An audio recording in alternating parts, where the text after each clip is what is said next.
So I'll begin. A consciousness that knows not its own truth.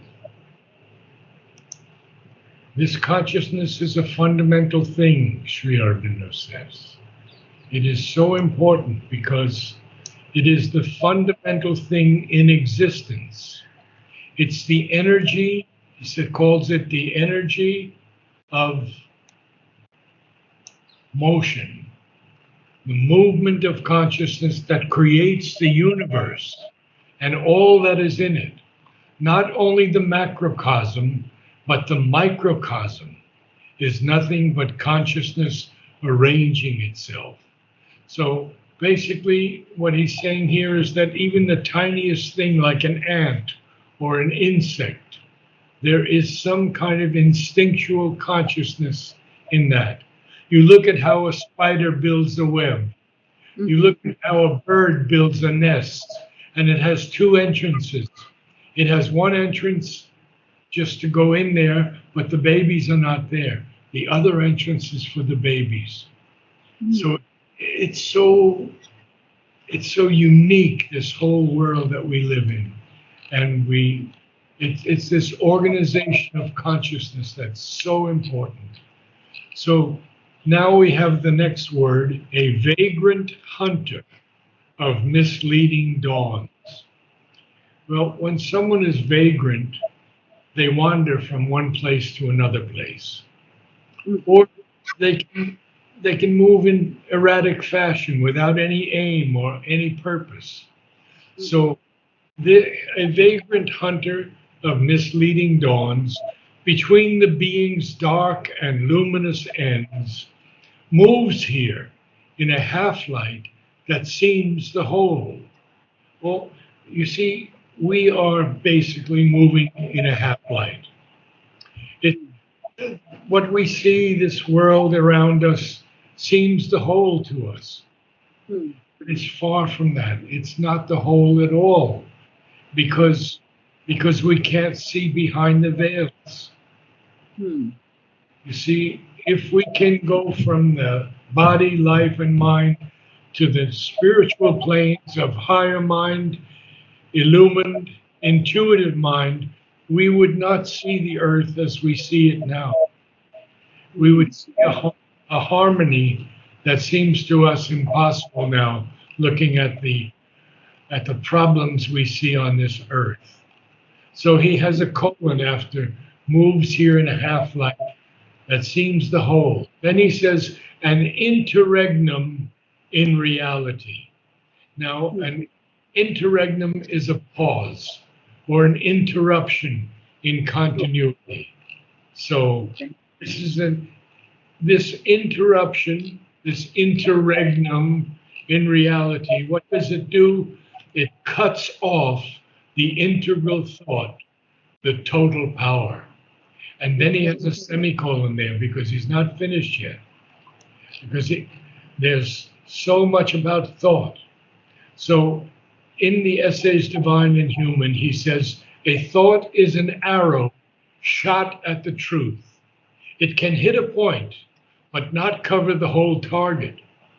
But the archer is too well satisfied with his success to ask anything farther. Amazing, huh?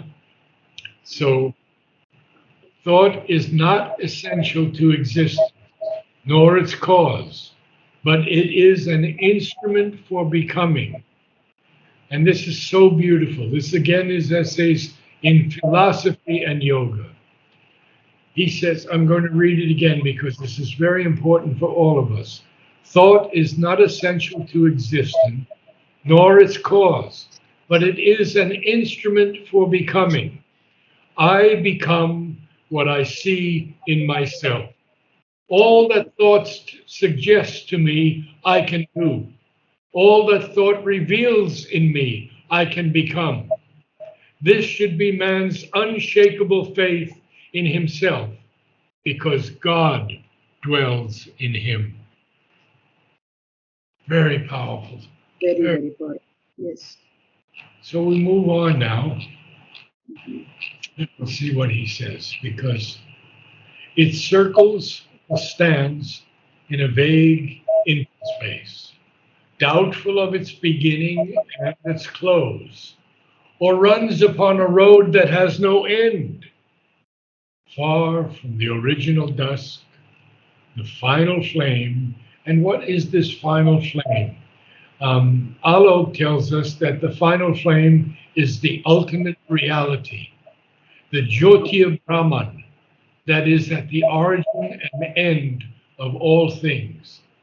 And Kemi says it must be the final blazing out of the light, first dusk after first dawn. So that he says, far from the original dusk, the final flame, in some huge void in conscience it lives. We know that the inconscience is an inverse reproduction of the superconscious. It has the same absoluteness of being and same automatic action, but in a vast, involved trance. It is being lost in itself, plunged in its own abyss of infinity. Like a thought persisting in a wide emptiness. Persisting is continuing in existence. So it's a very complex section, isn't it? And Yeah. it really will take quite a bit of time to go over it again and again.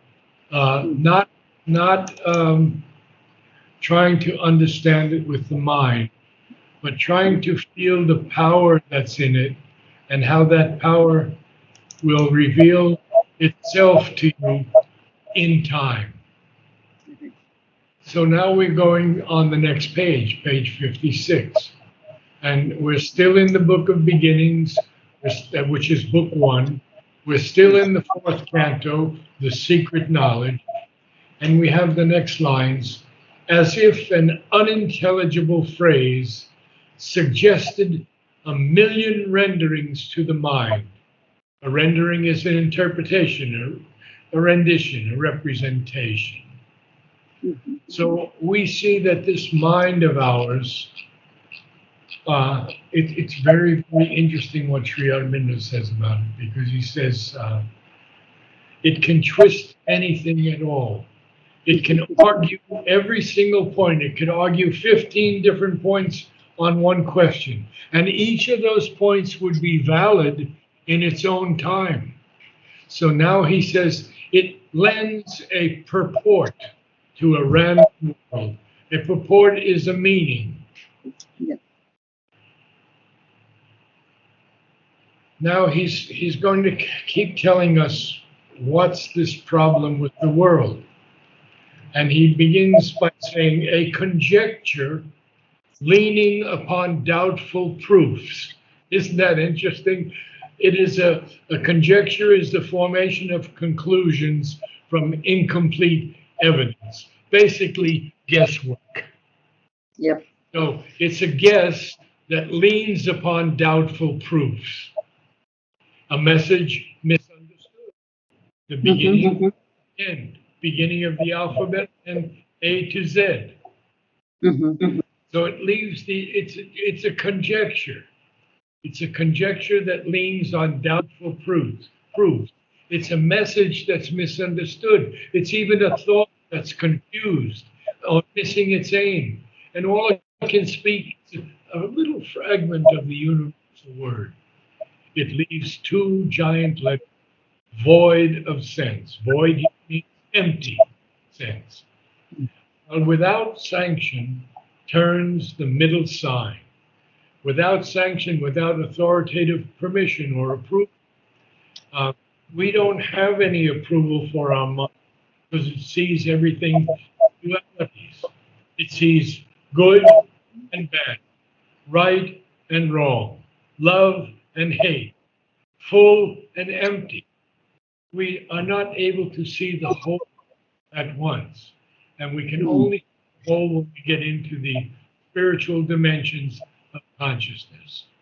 So carrying an enigmatic, perplexing, mysterious universe. Enigmatic universe. And then it seems that we have a present without future past. How many of us can remember our past lives? Very few, truly. And the future, because we live in the present and we don't know about the future.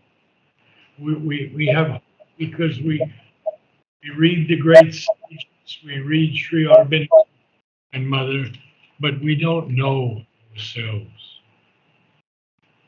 Here's what Sri Aurobindo has said. Think that the mother loves me and I am the mother's. If you base your life on that thought, everything will soon become easy.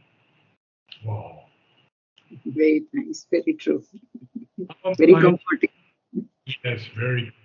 And our minds are just going around and around and around. He calls it repeating the same revolutions for turned on its axis in its own inane.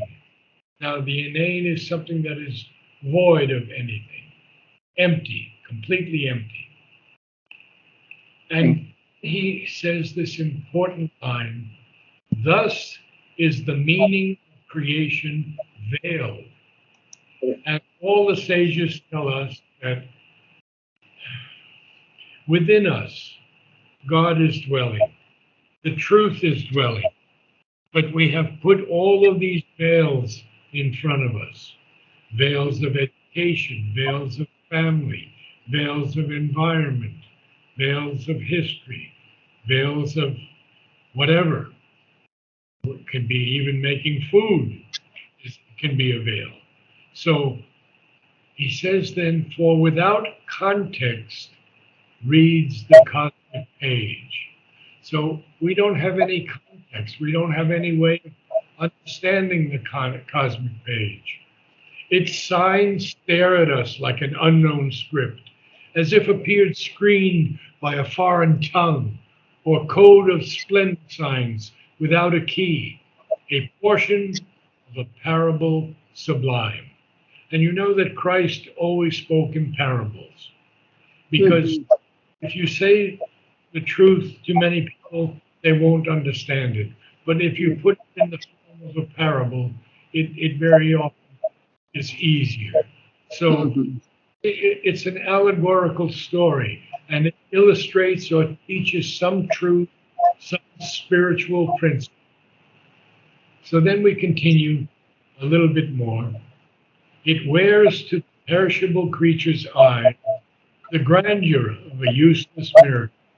And we've seen in the 19th century that many people thought this world is a useless thing. It has use. We've had World War I followed by World War II. Now we're having wars again and again.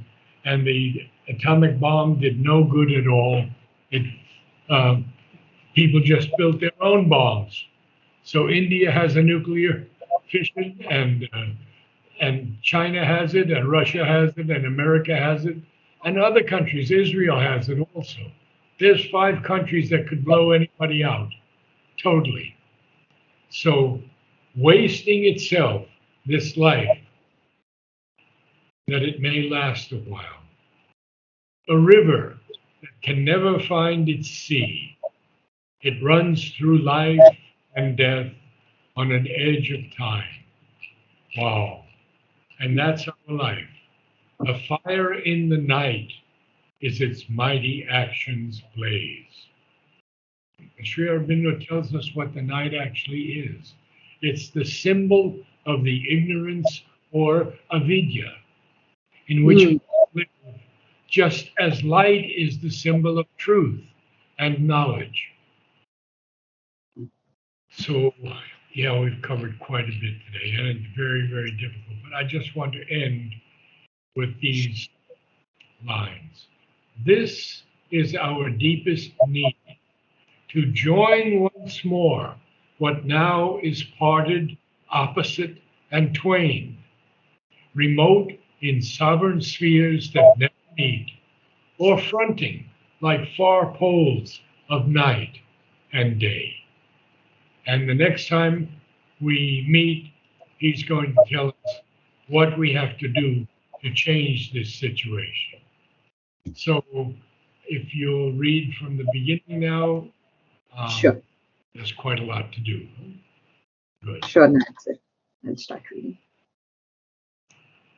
A consciousness that knows not its own truth, a vagrant hunter of misleading dawns, between the being's dark and luminous ends, moves here in a half-light that seems the whole, an interregnum in reality, cuts off the integral thought, the total power. It circles or stands in a vague interspace, doubtful of its beginning and its close, or runs upon a road that has no end, far from the original dusk, the final flame. In some huge void in conscience it lives, like a thought persisting in a wide emptiness. As if an unintelligible phrase suggested a million renderings to the mind. All right, did you say phrase or praise? Phrase, Phrase. phrase, phrase, as if in an unintelligible phrase suggested a million renderings to the mind. It lends a purport to random world, a conjecture leaning upon doubtful proofs, a message misunderstood, a thought confused. Missing its aim is all that it can speak, or a fragment of the universal word. It leaves two giant letters void of sense, while without sanction turns the middle sign, carrying an enigmatic universe, as if a present without future or past, repeating the same revolutions whirl, turned on its axis in its own inane. Thus is the meaning of creation veiled, for without context reads the cosmic page. Its signs stare at us like an unknown script, as if appeared screened by a foreign tongue, or code of splendor, signs without a key, a portion of a parable sublime. It wears to the perishable creature's eyes the grandeur of a useless miracle, wasting itself that it may last a while, a river that can never find its sea. It runs through life and death on an edge of time. A fire in the night is its mighty action's blaze.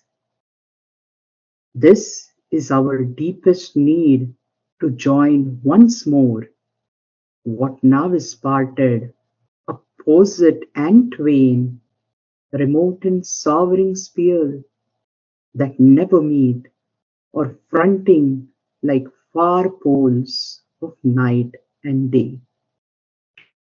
Good reading. Very good reading. So I have to go to my next student. But Okay, that's it. thank you so Okay. much. Thank you very much.